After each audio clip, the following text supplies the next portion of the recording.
2024కి సంబంధించినటువంటి అప్డేట్స్ మనకు కొనసాగుతూ ఉన్నాయి. దేశవ్యాప్తంగా కనుక ఒకసారి కానీ పరిశీలించినట్లయితే ఓవరాల్గా ఉన్నటువంటి ట్రెండ్స్ అన్ని కూడాను ఇప్పటి వరకు ఎన్డీఏ కూటమికి సంబంధించినటువంటి అప్డేట్స్ ఎక్కువ స్థానాల్లో ముందున్నటువంటి పరిస్థితి కనిపిస్తుంది. 543 స్థానాల్లో 463కి సంబంధించిన అప్డేట్స్ కనిపిస్తున్నాయి. ఇందులో ఎన్డీఏ కూటమికి 268 స్థానాలు, ఇండియా కూటమికి 177 స్థానాల్లో లీడ్స్లో కనిపిస్తుంది.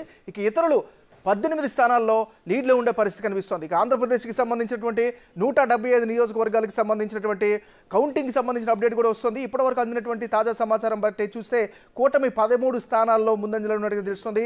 వైఎస్ఆర్ కాంగ్రెస్ పార్టీ 1 స్థానంలో ముందంజలో ఉన్నటువంటి పరిస్థితి కనిపిస్తుంది. ఆంధ్ర తీర్పుకి సంబంధించి 175 నియోజకవర్గాలకు సంబంధించినటువంటి అప్డేట్స్ 14 నియోజకవర్గాల్లో ప్రారంభమైనట్టుగా తెలుస్తుంది.